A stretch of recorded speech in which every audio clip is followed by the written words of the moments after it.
ধন্যবাদ। ধন্যবাদ মাননীয় মন্ত্রী। যেহেতু প্রশ্ন উত্থাপনকারী সদস্য উপস্থিত নাই এবং প্রশ্নটি ইসলামপুর উপজেলা নিয়েই সম্পর্কিত, সেই জন্য আমি পরবর্তী প্রশ্নে চলে যাচ্ছি।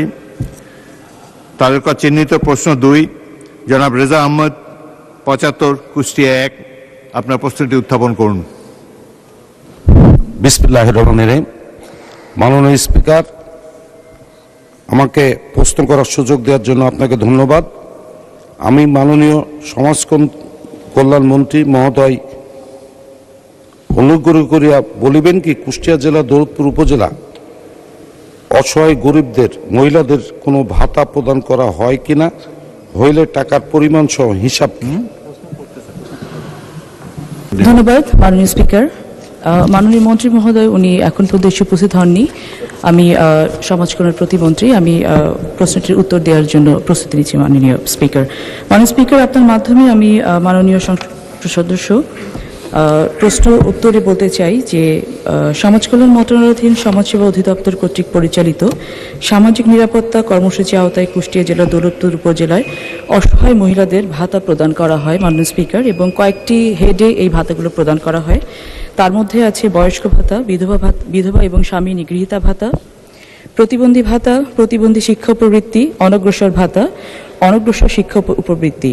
এখানে 2024 এবং 25 অর্থ বছরে যে ভাতাগুলো প্রদান করা হতো, পরবর্তীতে 25-26 ফিসক্যাল ইয়ারে মাননীয় স্পিকার এই ভাতার পরিমাণ বৃদ্ধি করা হয় কিছুটা। বয়স্ক ভাতা প্রদান করা হতো 10,684 জন মহিলাকে মাসিক 600 টাকা হারে, যেটার বার্ষিক পরিমাণ ছিল মাননীয় স্পিকার 7,69,24,800। একইভাবে 2024-25 অর্থ বছরে বিধবা এবং স্বামী নিগৃহীতা ভাতা দেওয়া হতো প্রায় 7,272 জন মহিলাকে, যেটি 550 টাকা মাসিক হারে। এটা মোট পরিমাণ ছিল 4,79,95,200 টাকা। প্রতিবন্ধী ভাতা প্রদান করা হতো 7,286 জন মহিলাকে মাসিক হারে 850 টাকা করে, যার বার্ষিক পরিমাণ দাঁড়ায় 7,43,17,200 টাকা। প্রতিবন্ধী শিক্ষা উপবৃত্তি 135 জন মহিলাকে প্রদান করা হয় 2024-25 অর্থ বছরে। সেখানে উপবৃত্তির ভাগ করা হয়েছে প্রাথমিক, মাধ্যমিক, উচ্চ মাধ্যমিক এবং উচ্চতর শিক্ষা উপবৃত্তি হিসেবে, যেখানে প্রাথমিকে দেওয়া হয় 900 টাকা করে, মাধ্যমিকে 950 টাকা, উচ্চ মাধ্যমিকে 1050 টাকা এবং উচ্চতর 1300 টাকা।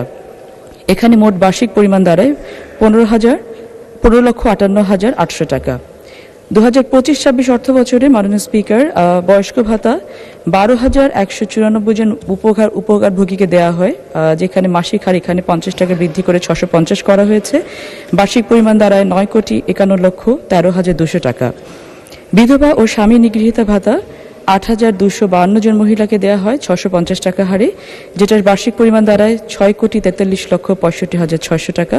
প্রতিবন্ধী ভাতা দেওয়া হয় 7,631 জন মহিলাকে মাসিক হারে 900 টাকা করে, এবং টাকার পরিমাণ বার্ষিক দাঁড়ায় 8,24,14,800 টাকা।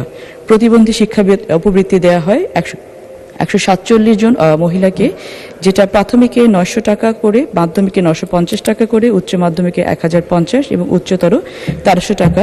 বার্ষিক মোট পরিমাণ দাঁড়ায় 17,08,200 টাকা। মাইলট অনগ্রসর ভাতাও দেওয়া হয় মাইলট, এখানে 63 জন মহিলাকে, যেটা 2024-25 অর্থ বছরে 500 টাকা হারে দেওয়া হতো এবং 25-26 অর্থ বছরে এখন 650 করে দেওয়া হয়। অনগ্রসর শিক্ষা প্রবৃত্তি দেওয়া হয় 8 জন মহিলাকে, প্রাথমিকে 700 করে, মাধ্যমিকে 800, উচ্চ মাধ্যমিকে 1000 এবং উচ্চতর 1200 করে। এটা 2025-26 অর্থ বছরে মাইলট এটা দেওয়া হয় হচ্ছে 10 জনকে অনগ্রসর প্রবৃত্তি, প্রাথমিকে 700, মাধ্যমিকে 800, উচ্চ মাধ্যমিকে 1000 এবং উচ্চতরতে 1200 করে মাইলট। এটা যেটা 4,62,000 ছিল 2024-25 অর্থ বছরে, যে সেটা এবার 25-26 এসে 6,55,800 টাকা দাঁড়িয়েছে। মাননীয় স্পিকার, ধন্যবাদ। মাননীয় মন্ত্রী মহোদয়ের কাছে আমার প্রশ্ন, বিগত 17 বছর ফ্যাসিস্ট সরকার আমাদের বিএনপি সমর্থিত 13 জন চেয়ারম্যান ছিল 2008 সালে।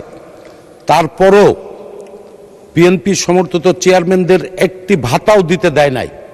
সমস্ত ভাতা সেই সময় যারা সংসদ সদস্য ছিল আওয়ামী লীগের, তারা জোর করে তাদের দলীয় নেতাকর্মীর মাধ্যমে এইসব ভাতা প্রদান করা হয়েছে।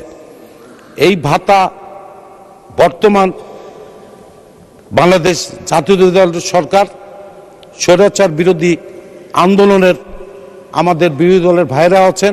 মাননীয় সদস্য প্রশ্ন করুন। তো এই সংক্ষিপ্ত প্রশ্ন ভাতার করুন। সংখ্যা বাড়ানো হবে কিনা এবং পূর্বের ওই ভাতা তদন্ত করে সঠিক মহিলারা পেয়েছেন কিনা এটা করবেন কিনা। মাননীয় স্পিকার, আমি দুঃখ প্রকাশ করছি, কয়েকবার মাই লর্ড বলে ফেলেছি। ওকালতি করতে করতে মাননীয় স্পিকার আসলে এটা চলে আসে মুখে। I am really sorry for that. আমাদের আসলে 13-14 সেই সময়টি একটি খুব অবশ্যই খুব ক্রাইসিস মোমেন্ট আমাদের সকলে গিয়েছে। মাননীয় সংসদ সদস্য, আপনাকে অসংখ্য ধন্যবাদ এই প্রশ্নটা করার জন্য।